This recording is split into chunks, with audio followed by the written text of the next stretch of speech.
Olá, amados de Yahushua. Bom, esse tema aqui é complicado, polêmico. Você já deve perceber, quem conhece o meu canal, que eu não faço vídeos óbvios, pegando nada do sistema religioso ou feito pelo sistema religioso, sem uma base concreta e verídica com a realidade e ter jogado aqui para você até de maneira, eu diria, irresponsável. Nunca fiz isso, até porque eu nunca fiz parte, já falei algumas vezes aqui, eu nunca fiz parte de sistema religioso nenhum, nem protestante, nem católico, nem adventista, nenhum desses, testemunho de Jeová, mórmon, nada, CBB, nada. Sempre fui contra, desde a minha adolescência, desde que eu tenho noção das minhas faculdades mentais, eu sempre tive no meu íntimo que alguma coisa estava errada nesse processo religioso, lá para meus 12, 13, 14 anos, e não tive também uma família que me obrigasse a isso. Então, fiz o certo no início sem ter a noção exata que estava fazendo certo, e já lá para os 17, 18 anos, já tinha a convicção, lendo um pouco as escrituras, que o sistema era para enganar, o sistema que está aí é para enganar e para tomar dinheiro das pessoas. Claro que eu estou falando de uma forma generalizada, mas tem uma outra exceção.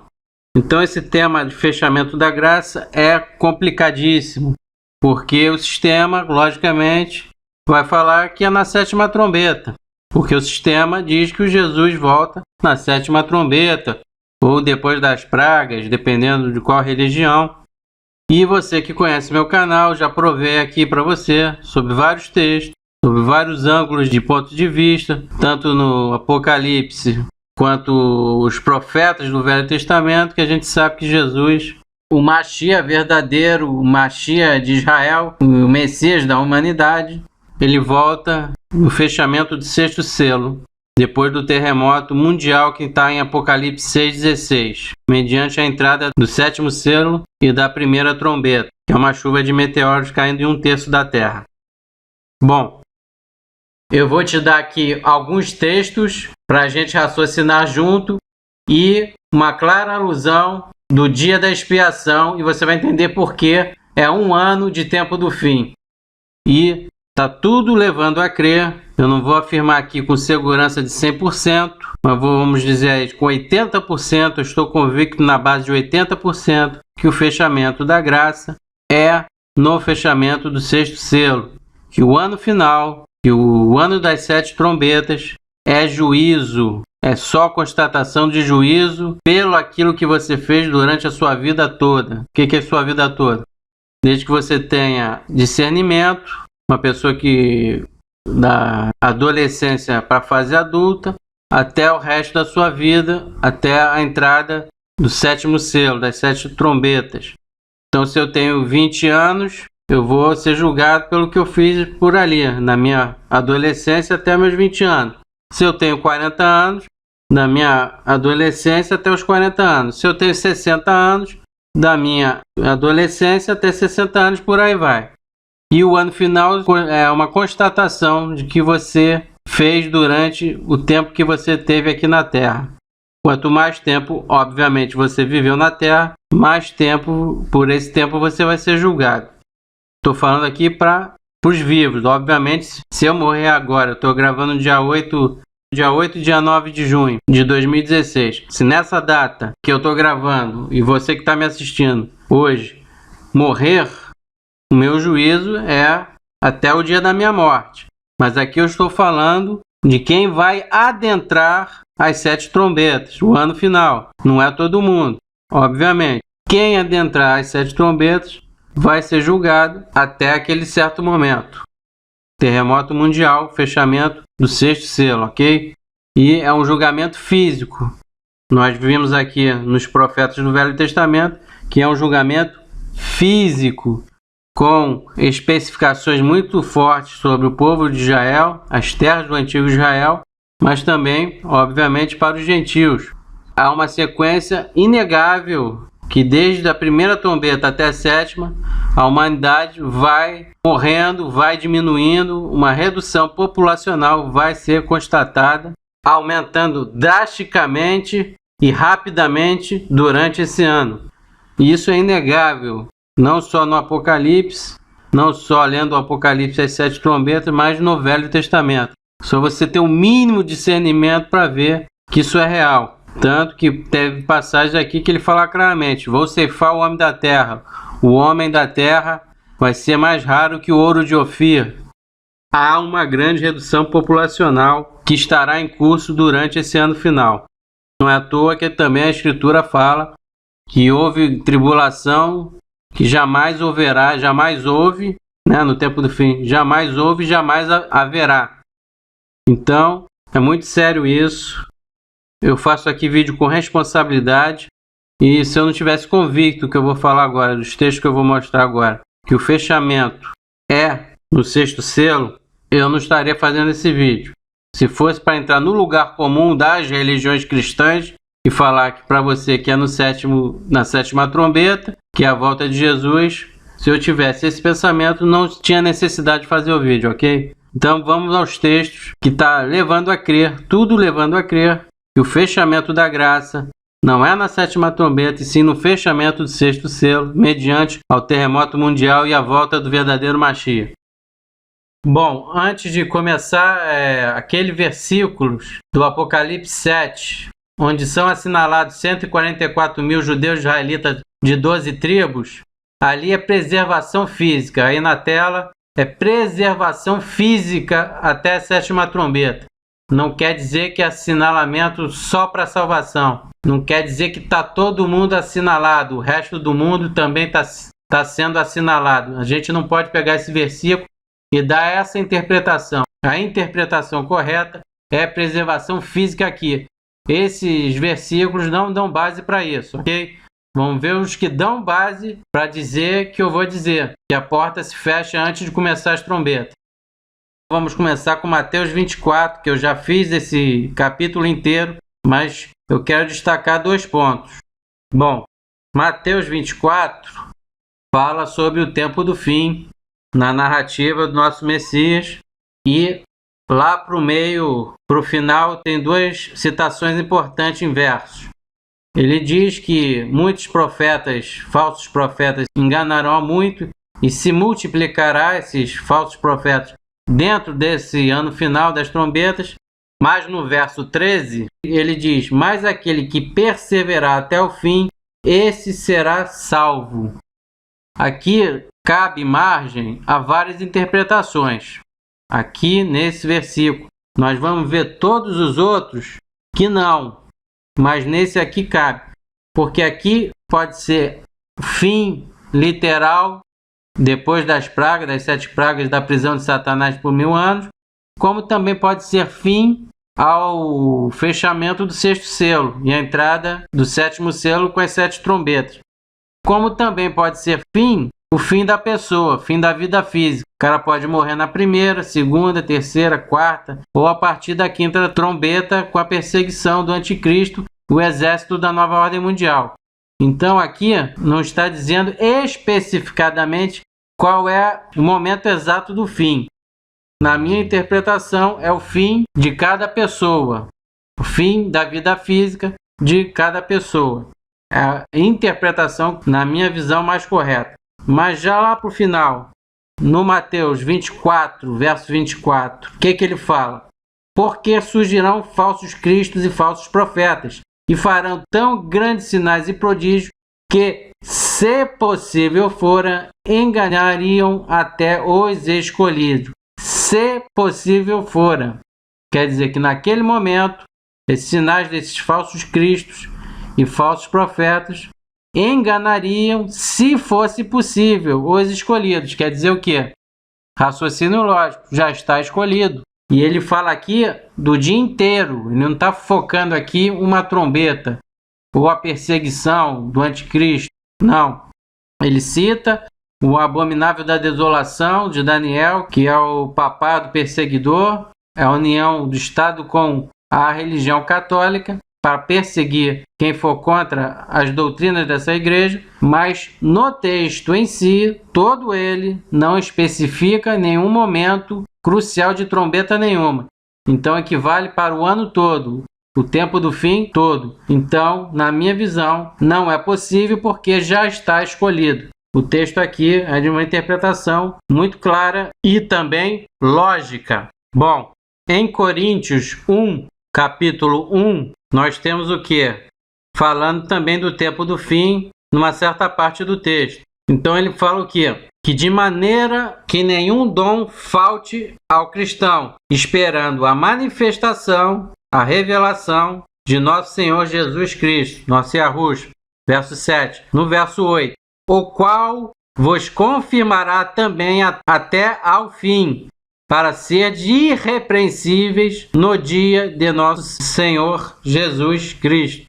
O que ele está dizendo aí? Que você busque Cristo, que você busque o Eterno, para que este dom, no tempo do fim, você consiga confirmar até o fim da sua vida, a revelação do Mashiach em Israel, nosso Senhor Jesus Cristo, nosso Yahushua, nosso Messias. Então ele fala para seres irrepreensíveis. Então já está dando uma dica aqui que você tem que buscar antes desse tempo do fim, certo? Em 1 Tessalonicenses 5, eu fiz aqui também, que é o aviso final para o ano final, que é quando a mídia disser que há paz e segurança, vai vir um terremoto e a abertura do 7º selo. Eu fiz esse vídeo aqui, procure. Mas ele diz mais adiante, eu não falei isso, para que a gente seja vós filhos da luz e filhos do dia, e não sejam filhos da noite, nem das trevas. No verso 5. No verso 6. Não durmamos, pois como os demais, mas vigiemos e sejamos sóbrios. Vigiemos, sejamos sóbrios, alerta. Verso 7. Porque os que dormem, dormem de noite, e os que se embebedam, embebedam-se de noite, com as coisas do mundo. Aqui não está falando de álcool. Está falando de se embebedar com as coisas do mundo, que o mundo oferece. 8. Mas nós, que somos do dia, sejamos sóbrios, vestindo-nos da couraça da fé e do amor, e tendo por capacete a esperança da salvação. 9. Porque Deus não nos destinou para a ira. Que ira? Apocalipse 6, verso 17. O grande dia da ira do Cordeiro e do Eterno. Mas para a aquisição da salvação por nosso Senhor Jesus Cristo, nosso Messias e Yahushua. Então o que quer dizer esse texto aqui? Do verso 4 ao verso 9. O verso 4 eu não li, vou ler agora, me perdoa aqui. Mas vós, irmãos, já não estáis em trevas, para que aquele dia vos surpreenda como um ladrão. Então ele chama a atenção o quê? Para você não ser surpreendido. Você não ser surpreendido. Se há um aviso para você não ser surpreendido, é porque antes das trombetas, vocês têm que estar vigiando, orando, sendo sóbrio, se afastando completamente das coisas do mundo. Senão ele não estava aqui nesse texto dizendo isso. Aí no verso 9, que eu acabei de ler, sim, para que não sejamos destinados à ira do Eterno, e sim para a aquisição da salvação por nosso Senhor Jesus Cristo, nosso Messias. Então está claro, mais uma vez aqui, que tem que ser antes do dia, antes das trombetas. É só prestar atenção na leitura. Prestando atenção na leitura, você capta o que a mensagem está querendo passar para a gente. O texto está querendo passar para a gente, ok? Bom, em Apocalipse 22, é uma conversa entre João, é o último capítulo da Bíblia, inclusive, não só de Apocalipse. Ele fala do mundo vindouro, da Nova Jerusalém instalada, né? Mas dá um alerta também sobre o tempo do fim. Então Jesus fala o quê? Que naquele tempo está próximo aquele caso de Deus, um dia para 1000 anos, como 1000 anos para um dia para Deus. Por isso que as profecias estão dizendo que é próximo. Verso 10. E disse-me, não celes as palavras da profecia desse livro, porque próximo está o tempo. Está falando Messias para João. 11. Quem é injusto, seja injusto ainda. E quem é sujo, seja sujo ainda. E quem é justo seja justificado ainda, e quem é santo seja santificado ainda. O que ele está dizendo? Qual é a menção aqui que ele está dizendo? Que naquele tempo, quem for injusto, quem não se corrigir, vai continuar sendo injusto ainda. Que naquele tempo, quem é sujo, vai ser sujo ainda. E quem é justo, vai ser justificado, vai ter atitudes de justiça ainda para com o próximo. E quem é santo, quem guarda os mandamentos do Eterno, vai ser santificado ainda. Ele está dando clara menção de como você entrar naquele tempo. No tempo do fim, você vai aumentar o seu grau, vai ou permanecer ou vai aumentar seu grau daquilo que você é, das suas atitudes. Se for injusto, vai ser justo ainda. Se for sujo, vai ser sujo ainda. Se for justo, vai ser e continuar justo ainda, para ser justificado. Que se for santo, vai ser continuado santo, vai ser santificado. É isso que ele quer dizer. No verso 12 termina: e eis que venho cedo, e o meu galardão está comigo para dar a cada um a sua obra, né? No verso 14, bem-aventurado aqueles que guardam os seus mandamentos do Eterno, para que tenham direito à árvore da vida e possam entrar na cidade pelas portas. Aí, Nova Jerusalém, que porta? Vá lá no capítulo 21, as 12 portas, com os nomes do apóstolo, com 12 portas, com o nome dos 12 tribos de Israel, aquela coisa toda. Então, é saber interpretar. Então, ele está dizendo aqui, numa maneira subliminar, indireta, que da forma que você entrar naquele tempo, você vai continuar ou até agravar o seu caráter. Então, a gente tem que se corrigir antes das trombetas, antes do tempo do fim. Bom, Mateus 25, a parábola das 10 virgens, né? Muito conhecida no meio do sistema religioso, mas pouco compreendida, na verdade. Vou falar sobre ele agora. A minha interpretação. Tem muita gente que divide interpretações aí, dando um foco que não tem outros misturam coisas que não tem nada a ver, como até dinheiro, tem nada a ver com dinheiro. Está falando do tempo do fim e da chegada do Messias, para a gente se atentar a isso e vigiar.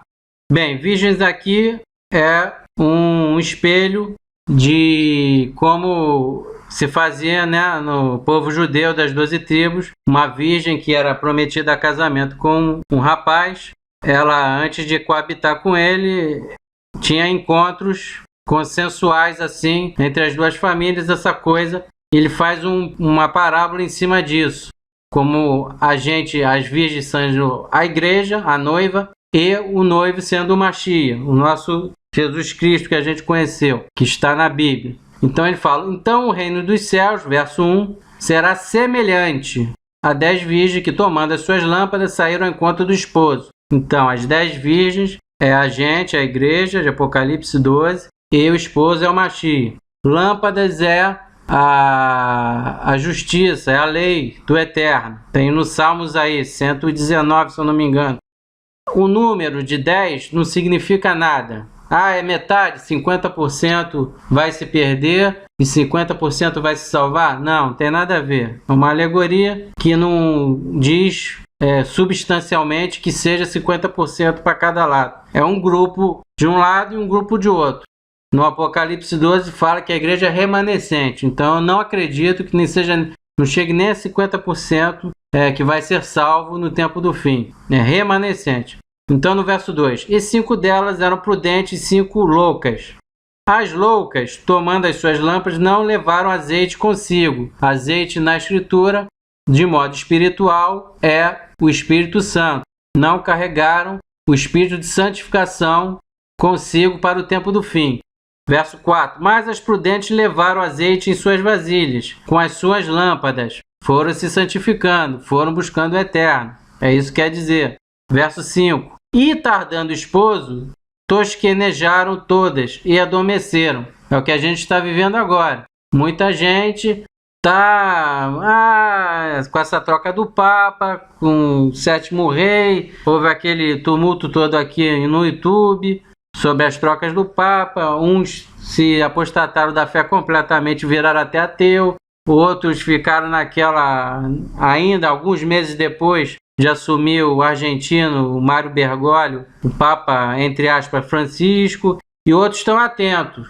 É esses que estão atentos, que estão levando o Espírito Santo contigo, que está percebendo que foi uma jogada, que ele não é o sétimo rei, na verdade continua sendo Bento XVI, é que estão levando o Espírito Santo, o azeite contigo. Verso 6. Mas à meia-noite ouviu-se um clamor. Aí vem o esposo, sai-lhe ao encontro. Aí à meia-noite não quer significar que é na metade do tempo do fim. Não creio nisso. É mais uma coisa para você entender que perto de 6 meses o Messias vai se revelar em Israel. Não é profecia, não entendo como exatidão. Já fez aqui até sobre isso, falando do tempo do fim, dando meu parecer sobre as trombetas. Mais ou menos quantos meses durariam cada uma. Não creio seja literal, como não é 10 virgens, né? Seja metade, 50%. Então todas aquelas virgens se levantaram e prepararam as suas lâmpadas. Prepararam o quê? Os mandamentos, sabendo que chegou o fim, fechou o sexto selo, vem as trombetas. Mas o que acontece no verso 8? E as loucas disseram às prudentes: dai-nos do vosso azeite, do vosso Espírito Santo, porque as nossas lâmpadas se apagam. Quer dizer, a fé não está regendo essas pessoas. Elas ficaram na dúvida, elas continuaram nas coisas do mundo. Elas ficaram em alerta? Ficaram, sem dúvida. Elas estão alertas nesse momento. Mas o que acontece? Estão caindo no mundo, não estão preocupadas em se santificar. É isso que está implícito aqui no texto, que muita gente não percebe. No verso 9 diz o que? As prudentes, as que estão despertas, as que estão procurando se santificar. Responderam como? Dizendo: não seja caso que nos falte a nós e a vós, e diante aos que o vendem, e comprai-o para vós. Aí os despertos que procuraram se santificar vão dizer assim: não, eu não posso ficar aqui te dando, falando para você o que você deve fazer. Você já deveria ter buscado. Você não comprou? Vai ao que vende, vai ao Messias, vai ao Eterno. Só que vai ser tarde demais. Então, buscando, verso 10, buscando a comprá-lo, chegou o esposo, se declarou o Messias ao mundo. E as que estavam preparados entraram com ele para as bodas. As bodas é logicamente depois, no céu, depois da guerra do Armagedon, da prisão de Satanás. É claro que não é naquele momento. Está dizendo que quem se preparou foi salvo, independente se vai manter-se vivo ou se vai ser morto pela perseguição da nova ordem mundial e do papado. Morto para ser ressuscitado. E fechou-se a porta. Ah, então está fechando naquele momento. É na hora que o Messias se revelar ao mundo. Não, não. Se elas, antes de o Messias a se anunciar, elas já estavam procurando azeite com outras pessoas, é porque já estava fechada. Foi só uma conclusão que está fechada. O verso 10 é uma conclusão que a porta está fechada. Se fechou a porta, só que não perceberam. Verso 11. E depois chegaram também as outras virgens dizendo: Senhor, Senhor, abre-nos as loucas. E ele respondendo disso, verso 12. Quem? Machia. Em verdade vos digo que vos não conheço. Verso 13. Vigiai, pois porque não sabeis o dia nem a hora em que o Filho do Homem há de vir. Então fica muito claro que já era tarde. Quando você se deparar com o Messias, quando ele se revelar, ou pelo Espírito Santo, ou pela TV mesmo, pela rádio, pelos meios de comunicação vigentes daquela hora, que ele se declarar em Israel, já está fechada a porta. Procurou tarde. Era para procurar antes. Antes de começar o quê? As trombetas. Não naquela hora que ele se revele. É só saber interpretar, ok? Bem, Lucas 13. No Lucas 13 é um diálogo com o Messias, com os seus discípulos e apóstolos. Aí no verso 23 diz, nosso Messias, Messias não, os apóstolos e os discípulos: Senhor, não são poucos os que se salvam? E eles lhe respondeu, verso 24, porfiai, procurai por entrar pela porta estreita, porque eu vos digo que muitos procurarão entrar e não poderão. Ué, muitos procurarão entrar e não poderão? Se não pode, é porque já está fechada. Tem lógica nas pragas, na batalha do Armagedon, na 7ª trombeta, quando o mundo já está destruído, já houve a redução populacional, as pessoas procurarem o Mashiach, o Eterno? Tem lógica? Só procurar naquele momento aí a porta se fecha? É claro que não, gente. Raciocina, raciocina. Já está sendo feito o juízo. Já fez a 7ª trombeta e ressurreição para os primeiros salvos. Já está feito o juízo. Acorde. O mundo já estará destruído. Então aqui, e não poderão o quê? Procurar entrar na porta, por quê? Porque já está fechada. No verso 25, quando o pai de família se levantar e cerrar a porta, e começar de fora a bater a porta, dizendo, Senhor, Senhor, abre-nos, e respondendo-lhe ele, vos dizer, não sei de onde vós sois. Quer dizer, agora que você está me procurando, na hora que você está passando fome, você está vendo o mundo destruído, lei marcial, polícia na rua, pessoal um matando o outro, trombeta tocando, tsunami, doença, ataque da perseguição do papado, do anticristo, é que você vem procurar? Agora que você vem procurar? Não. Quando você está necessitado, preocupado com a sua vida física, é agora que você está me procurando? É isso que está dizendo aqui, gente. É só saber interpretar. Aí no verso 26, então começareis a dizer, temos comido e bebido na tua presença, e tu tens ensinado nas nossas ruas. 27. E ele vos responderá, digo-vos que não vos conheço, nem sei de onde vós sois. Apartai-vos de mim, vós todos que praticais a iniquidade. Quer dizer, o cara vai querer se corrigir, um grupo de pessoas, e eu creio que a maioria vai querer se corrigir no tempo do fim. Vai querer deixar de praticar as iniquidades, vendo que o Apocalipse, as trombetas chegaram, que o fim é iminente. Aí ele está dizendo, apartai-vos de mim. Não é só o pastor, não, ganancioso que cobra dízimo, Edir Macedo, Malafaia, quem quer que seja, porque tem aquela passagem do expulsar demônios. Está falando aqui de povo mesmo, do povão mesmo, do cidadão comum. Não é só pastor, não. Está incluído aqui também. Mas a menção aqui é clara para o povo, a população. Aí no verso 28, ali haverá choro e ranger de dentes, quando virdes Abraão, Isaque e Jacó e todos os profetas no reino de Deus, e vós lançado fora. Claro que isso aqui é um simbolismo. Ninguém vai ver na terra Abraão, Isaque e Jacó e os profetas no reino de Deus. Está fazendo uma alusão do que a pessoa, a consciência da pessoa, vendo que não entrou para o reino dos céus, e vai ver os pais da igreja, os pais de Israel e os pais da igreja entrando. Aqui é igreja não, aqui é Israel mesmo. Mas aqui podemos botar também os apóstolos, claro, os discípulos, no reino do céu, e eles lançados fora. 29, virão do oriente, do ocidente, do norte e do sul, e assentar-se-ão à mesa no reino de Deus, os salvos, né? Verso 30, para finalizar. E eis que derradeiros há que serão os primeiros, e primeiros há que serão os derradeiros. O que ele quer dizer? Os últimos serão os primeiros a viver o milênio, que eu falo aqui já há bastante tempo.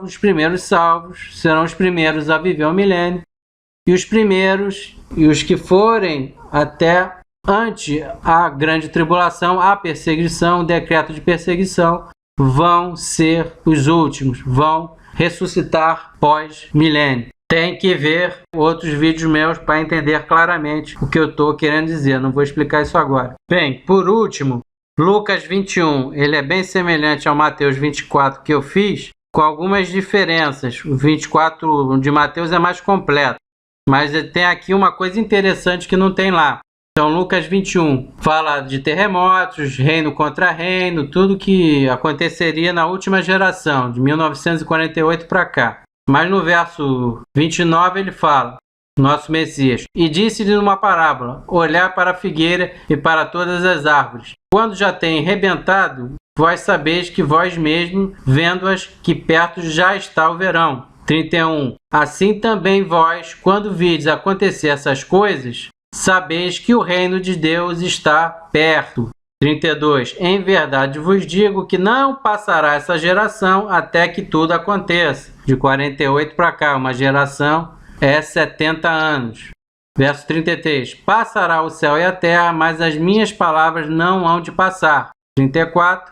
E olhai por vós, não aconteça que os vossos corações se carreguem de glutonaria, de embriaguez e dos cuidados da vida, e venha sobre vós de improviso aquele dia. Se ele está aqui alertando que é para não vir de improviso aquele dia, é porque alguma coisa tem. Mais uma vez, não se encarregue de bebedeira, de embriaguez, de cuidados da vida, das coisas do mundo. Não venha sobre vós de improviso aquele dia. Está alertando para não vir de improviso, como fala lá em 1 Tessalonicenses 5, verso 35. Porque virá como um laço sobre todos os que habitam na face de toda a terra. O que é vir como um laço? Vir muito forte. Vim de maneira repentina, quase surpresa, de surpresa para todo mundo, para a maioria, pelo menos. Verso 36, vigiais, pois em todo o tempo, orando para que sejais havido por dignos de evitar todas essas coisas que hão de acontecer, as trombetas e as consequências da trombeta, fome, saqueamento, doenças, perseguição, e de estar em pé diante do Filho do Homem. Estar em pé é estar vivo. Aqui por que ele fala? De ser digno de estar em pé diante do Filho do Homem, para participar do milênio. A partir da sua manifestação, ali quem estiver vivo e morrer a partir dali até a sétima trombeta, vai participar do milênio. Ah, como é que você prova isso? Não vou provar não. Isso é revelação. Isso é dom de revelação. Não tem nenhum texto claro falando isso. Isso é dom de revelação. Para quem busca, para quem estuda de verdade, com sinceridade, de coração a Escritura. Não tem essa revelação clara e precisa na Bíblia, em nenhuma parte da Bíblia. Nem no Novo, nem no Velho Testamento. É revelação. Tá?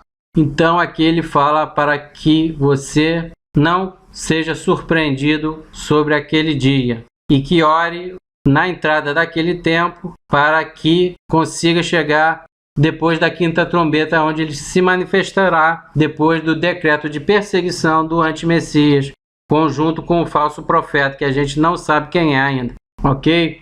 Bom, em Apocalipse 8, quando vai abrir o sétimo selo, tem uma informação importante aqui, antes de tocar a primeira trombeta. Então, verso 1. E havendo aberto o sétimo selo, fez silêncio no céu quase por meia hora. Aí é literal. Sétimo selo, as datas são literais, de acordo com até 360 dias. A partir disso, é outra coisa. Já fiz outros vídeos aqui, os 1260 dias, que ali são anos, não vou voltar a explicar aqui. E viu os 7 anjos que estavam diante de Deus e foram-lhe dadas 7 trombetas. Verso 3. E veio outro anjo e pôs-se junto ao altar, tendo um incensário de ouro. E foi-lhe dado muito incenso para pôr com as orações de todos os santos sobre o altar de ouro, que está diante do trono. Quer dizer, existe o santuário celestial. Existe o santuário celestial, isso é verídico. Não existe juízo investigativo, isso é invenção de uma tal igreja aí. Mas que existe o santuário celestial com o modelo do tabernáculo que fez aqui, com pátio, com lugar santo e com o santo dos santos, existe. Verso 4. E a fumaça do incenso subiu com as orações dos santos, desde a mão do anjo até diante de Deus. 5. E o anjo tomou o incensário e o encheu do fogo do altar, e o lançou sob a terra. E houve depois vozes e trovões, e relâmpagos e terremotos. Ainda vai haver terremotos depois do terremoto mundial.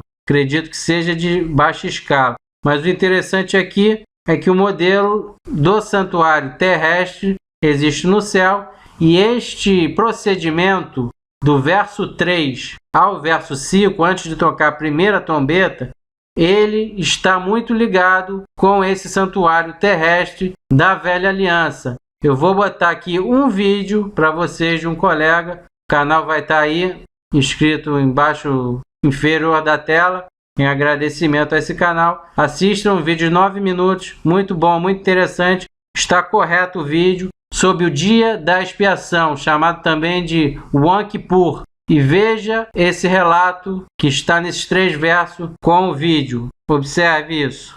Eu vou pondo os versos que fazem correlação, os versos desse Apocalipse 8, esses 3 versos, correlação com o santuário terrestre, ok?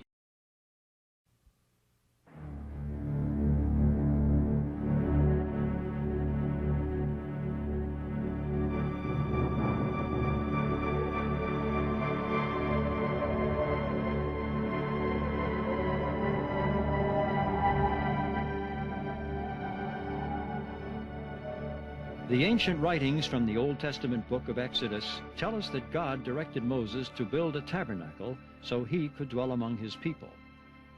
Following specific instructions given by God, the tabernacle was completed at the center of the encampment. A cloud hovered over the tabernacle by day and a pillar of fire by night, showing God's presence. In addition to the construction details, God also gave commandments concerning the regular sacrifices and offerings to be made at the tabernacle. Among these commandments, the Lord set aside a special day each year when the high priest would make a sacrifice to atone for or cover the sins of the nation of Israel. This solemn day was called the Day of Atonement. The Day of Atonement, called in Hebrew Yom HaKippur, was considered to be the most holy day of the Hebrew calendar. It was the day when atonement was made for the sins of the priests, the people, and the cleansing of the tabernacle.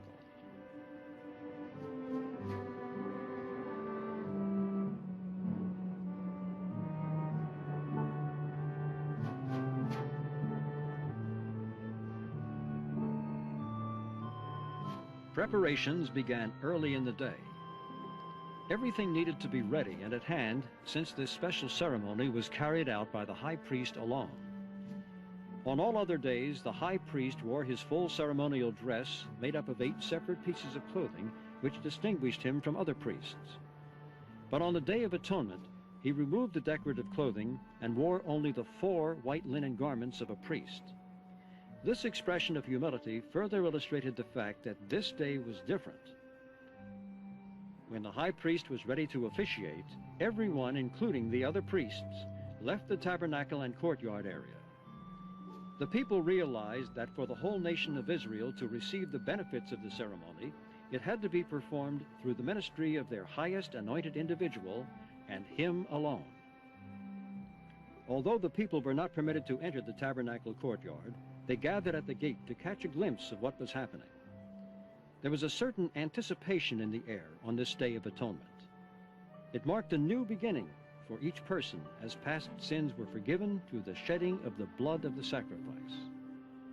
The Day of Atonement ceremony was carried out with care and precision.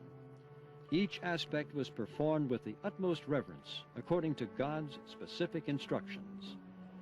The washing of both the hands and feet, illustrating spiritual cleansing, was commanded by God.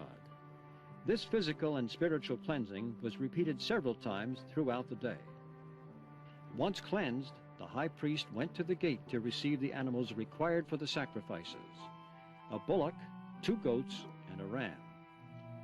These animals were special, carefully selected for their healthy and unblemished condition. While today it may seem a cruel concept to use a fine animal for a sacrifice, this is clearly what God prescribed and commanded. Blood sacrifices illustrated a key principle which God wanted his people to understand. He surely created these particular animals for this important purpose, and they glorified and pleased him in offering their lives for the life of the nation of Israel. Two nearly identical sacrifice rituals were performed one after the other. The first was a bullock to make atonement for the sins of the high priest and the priesthood. The second was one of the goats to make atonement for the sins of the whole nation of Israel. Blood from the animal was caught in a copper bowl and set aside to be used for sprinkling and pouring in the ceremony. After the blood was collected, re-cleansing at the laver was required.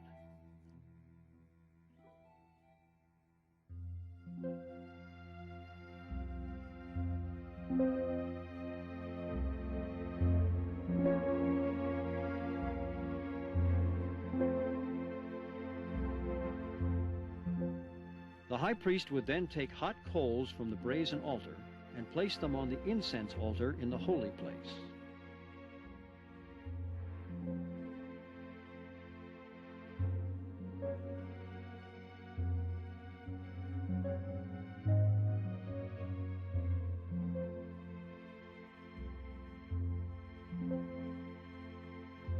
The sweet aroma from the burning incense, representing the prayers of the nation of Israel, filled the air and rose upward as the high priest offered prayers to God.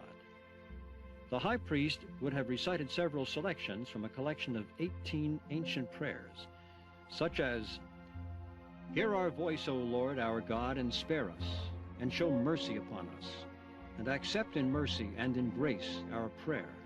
For thou art a God who hearest prayer and supplication.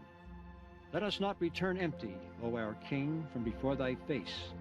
For thou, Lord, in mercy, hearest the prayers of thy people Israel. Blessed by the Lord who heareth prayer." Hearing the high priest praying, the people would join their hearts in prayer, asking God to forgive their sins and accept the atonement sacrifice. "Forgive us, our Father, for we have sinned. Pardon us, our King, for we have transgressed. For thou pardonest and forgivest. Blessed by the gracious Lord who multiplieth forgiveness." After cleansing again at the laver, the most critical part of the ceremony began. Utilizing the blood caught in the copper bowl, the high priest entered the most holy place, the Holy of Holies. The Holy of Holies was the chamber of the tabernacle where the Shekinah glory of God dwelled. Entering this area during the ceremony was a fearsome responsibility. Inside the Holy of Holies, the high priest sprinkled the blood upward once on the mercy seat and then 7 times before the Ark of the Covenant. He then left the Holy of Holies by backing out, never turning around and never looking directly at the Ark or the mercy seat. Since the high priest had removed his garments with the bells, the people waited anxiously outside, not knowing whether the sacrifice was accepted or even if the high priest was still alive. When he finally emerged into the outer court, the people would have undoubtedly rejoiced to see him. After re-cleansing at the laver, the high priest entered the holy place and sprinkled the blood upward once onto the curtain or veil that separated the chambers, and then 7 times on the ground before it. The high priest would then exit the holy place and re-cleanse at the laver. After combining the blood of the bullock and goat, he sprinkled the blood on the horns of... The next stage of the ceremony was designed to illustrate how God viewed the sins of the nation now that the sacrifice had been accepted. By placing his hands on the head of the living goat, the high priest would impute or transfer the sins of the nation to the goat. The goat, bearing the sin and the judgment of the nation, was then led out of the camp into the wilderness. And it was customary for the people to jeer at the goat as it was led away. In fact, the term scapegoat comes from this ancient ritual. Bom, como nosso sumo sacerdote na nova aliança é o Messias, fica claro que o que vale, quando estourar a primeira trombeta, a terra estará num santo lugar, prestes a entrar o quê? No Santo dos Santos. Será a revelação do Messias, não só ao resto de Israel, como ao mundo todo. Fica claro então que esses 3 versos do Apocalipse 8, antecedendo a primeira trombeta, é que você tem que estar santificado com as suas orações, com seu arrependimento, com seus pedidos de perdão, buscando o eterno de todo o coração. Quando adentar a primeira trombeta, já era. Já estaremos numa correlação do santo lugar onde o Messias está prestes a entrar no Santo dos Santos. Vai adiantar orar? Sim. Para quê? Como vimos em Lucas 21, para permanecer vivo até a revelação do Messias. Não é para a salvação, para participar do milênio.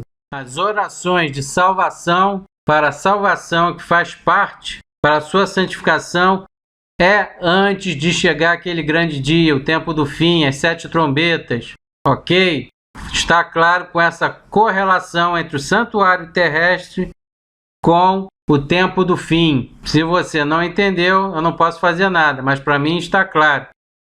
As orações que a gente vai fazer durante o tempo do fim é para participar do milênio. E quem buscar santificação, arrependimento e vida santa só no tempo do fim, como vimos nos versículos, a porta vai estar fechada. É assim que eu acredito. Não vou cravar aqui, mas tenho a mais de 80% de segurança disso. Não brinque com isso. Não vá na onda de igrejinha de CNPJ, que fala que você pode ser pecador até a 7ª trombeta, até as pragas. Isso é conversa. Isso é conversa. Não entre nessa, certo?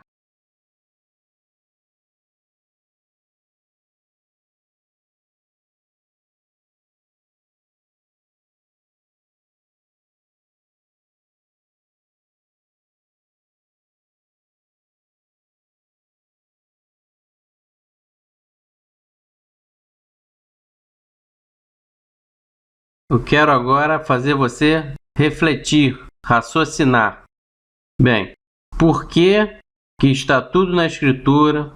Existem as profecias, existe a chamada, o alerta de como será esse tempo do fim, as catástrofes, o ataque, a perseguição contra a igreja, contra Israel, a volta do Messias, a influência do Eterno, a restauração do mundo e um novo modelo de mundo. Isso está na Escritura para a gente saber antes de acontecer ou durante, ou no momento que estiver acontecendo. É essa pergunta que você tem que fazer a você mesmo. Qual a lógica de você ficar sabendo na hora do desespero, na hora dos acontecimentos, das trombetas, das pragas e tudo mais? Qual é a lógica disso? Se está na Escritura para a gente saber antes de tudo isso acontecer. Então a gente tem que raciocinar por esse ponto.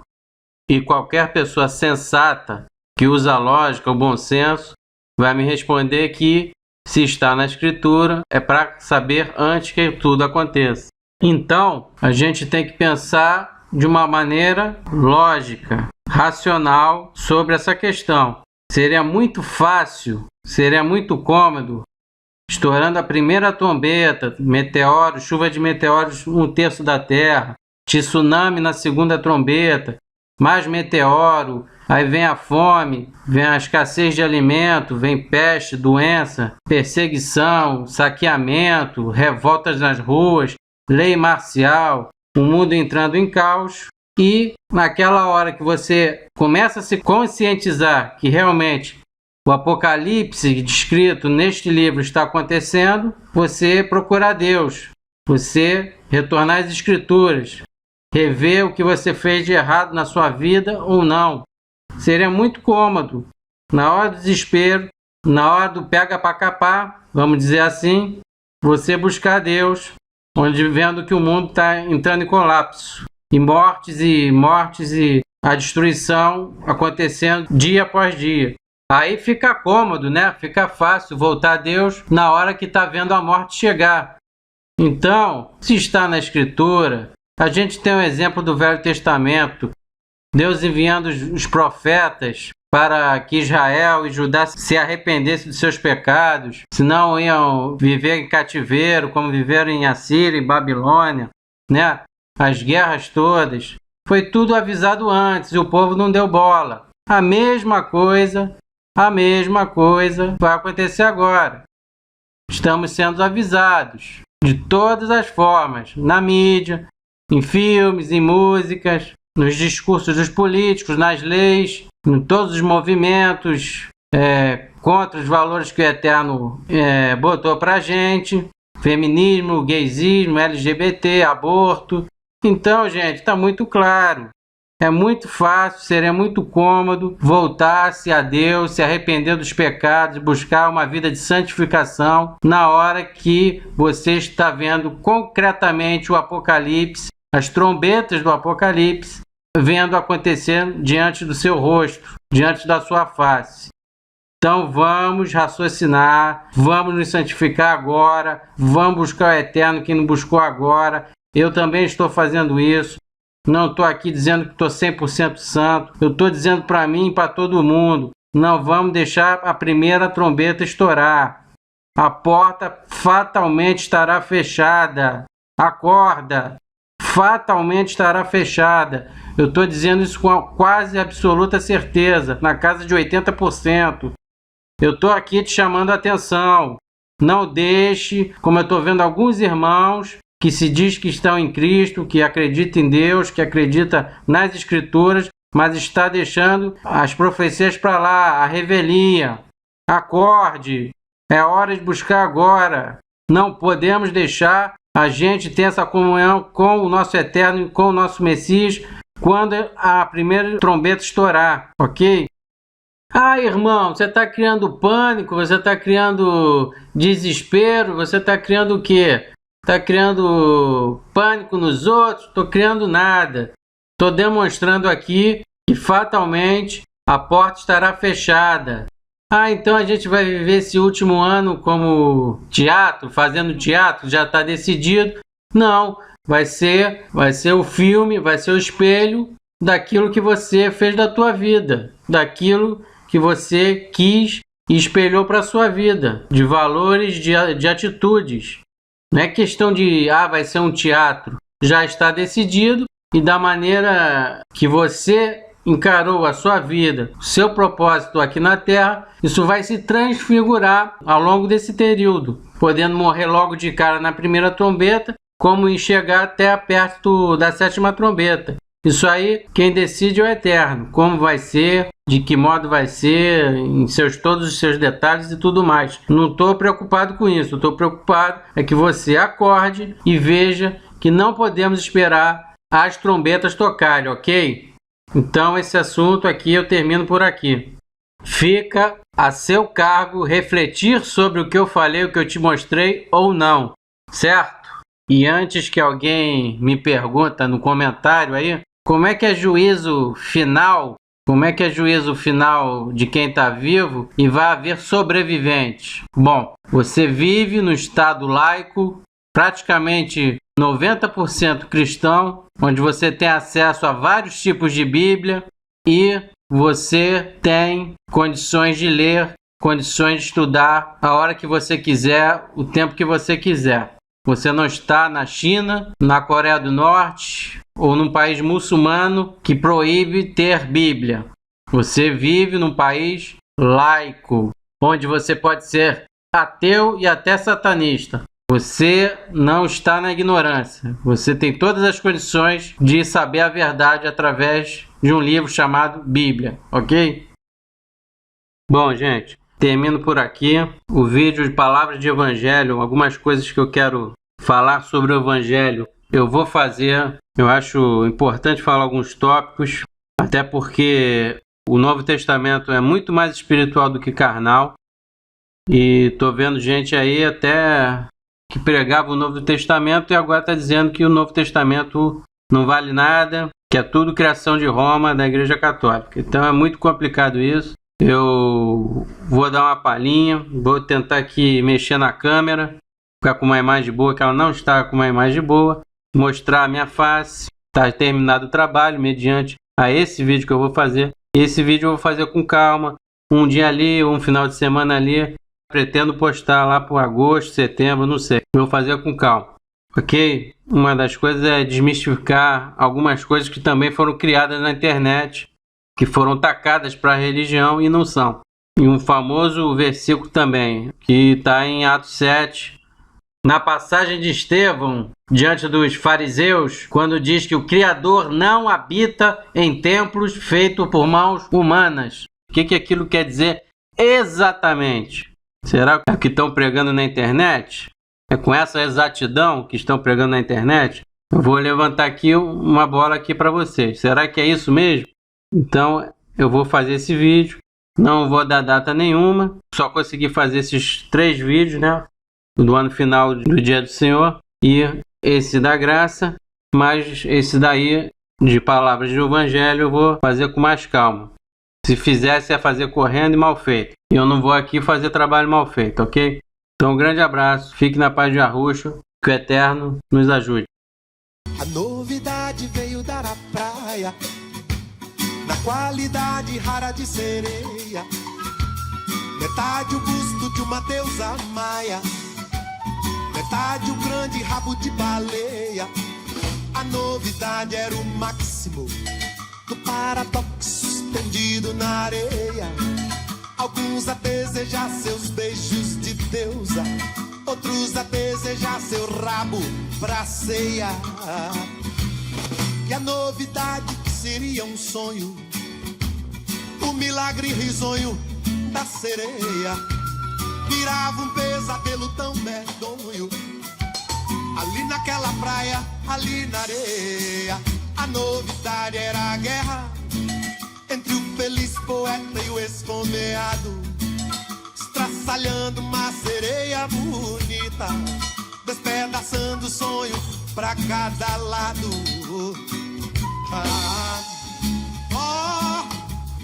Mundo tão desigual, de um lado esse carnaval, do outro a fome total.